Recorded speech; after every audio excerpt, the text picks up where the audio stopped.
Masaya ang naging salubong sa bagong taon ng mga residente at turista sa Baguio City. At ngayong unang araw ng 2025, sinusulit pa ng ilan ng pamamasyal sa City of Pines. May ulat on the spot si EJ Gomez. EJ?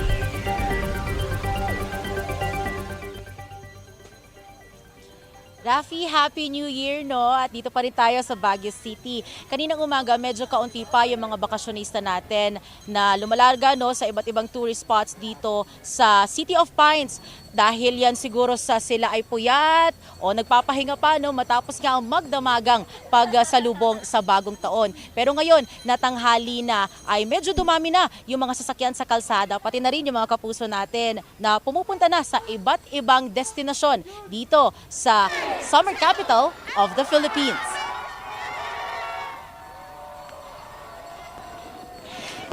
Nagsimula ang pagsalubong ng bagong taon dito sa summer capital of the Philippines sa halo-halong musika at sayawan sa DJ party sa Rose Garden. Ang mga chikiting, maging ang mga oldies, humataw ang ilang oras. Ay, nako! Ang mga chikiting, humataw, yes, ng ilang oras bago ang New Year. Kanya-kanyang picture din ng mga bakasyonista with their family and loved ones. Nagkaroon naman ng concert sa Melvin Jones Grandstand. Ilang oras din bago ang countdown. Meron ding sayawan, kantahan at mga palaro sa mga nag-abang sa bagong taon.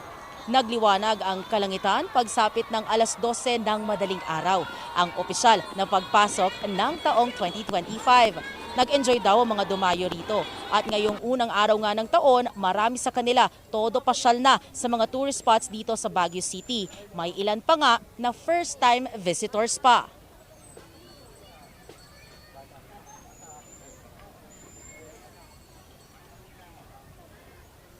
Rafi, nandito tayo ngayon sa Burnham Park at kita ninyo sa aking likuran, no? Ito yung mga kapuso natin na nag-e-enjoy nga sa pag-ride ng mga bisikleta. Yung ilan sa kanila dyan ay nandito na bago pa yung pagsalubong sa bagong taon. Habang yung iba naman ay first time daw at ito nga yung first stop nila, no, na destinasyon sa kanilang trip dito sa summer capital ng bansa. Happy New Year po ulit sa ating mga kapuso. Rafi? Maraming salamat, EJ Gomez. Bukod naman po sa mga biktima ng paputok, meron ding mga naaksidente at nasangkot sa gulo habang sinasalubong ang 2025 na dinala sa East Avenue Medical Center sa Quezon City. At may ulat on the spot si Ian Cruz. Ian, Happy New Year!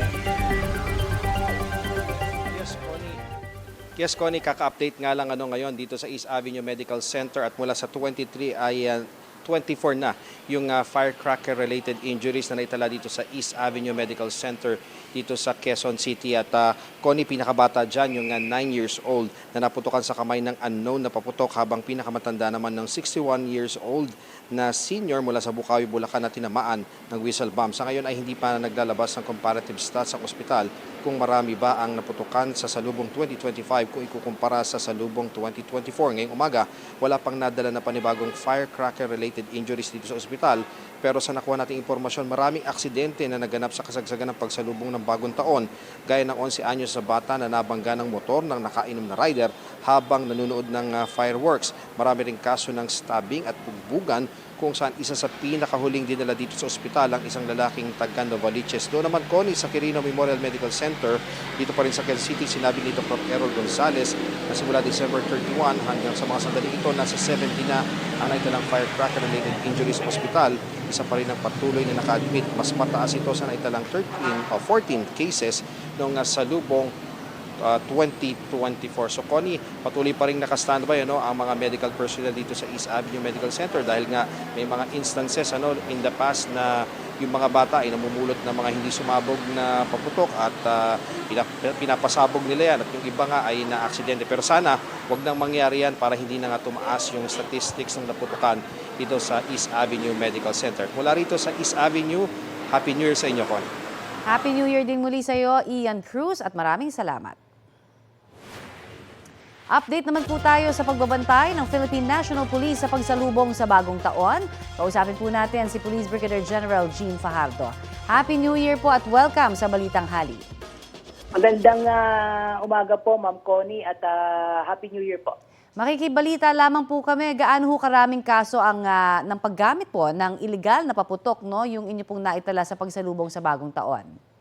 Yes, ma'am. As of 6 a.m. today po ay nakapagtala na po tayo ng more or less 1,360 cases of illegal possession, use, and sale of firecrackers po. At ano ho ang kakaharapin ng mga nahulihan po nito?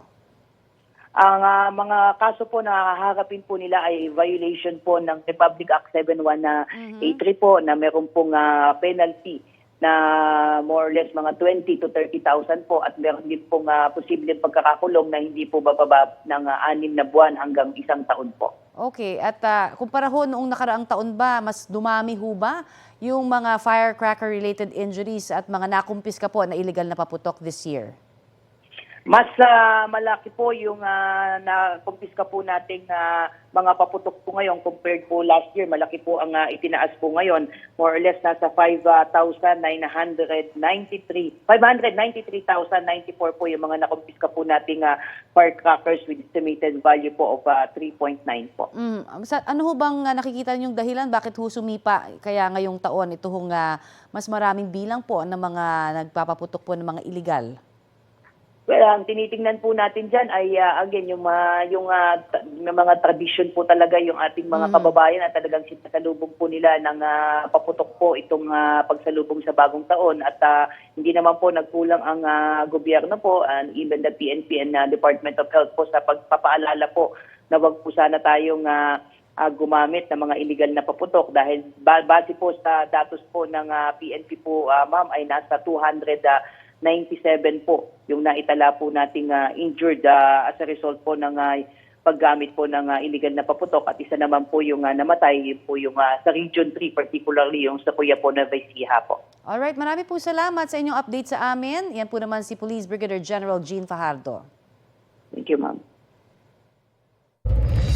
Ito ang GMA Regional TV News. 2 ang patay sa lumubog na motorbangka sa dagat na sakop ng Lawang Northern Samar nitong linggo. Natagpo ang palutang-lutang ang mga labi ng 2 babaeng edad 68 at 50. Kabilang sila sa 8 pasahero ng motorbangka na papunta raw noon sa isla ng Batag. Ayon sa investigasyon ng Lawang Police, walang pahintulot mula sa Philippine Coast Guard ang paglalayag ng naturang motorbangka. Masama raw ang panahon noon sa dagat at naglalakihan ang mga alon. Ito raw ang naging dahilan ng paglubog ng motorbangka. Ligtas naman ang iba pang 6 na sakay ng motorbangka.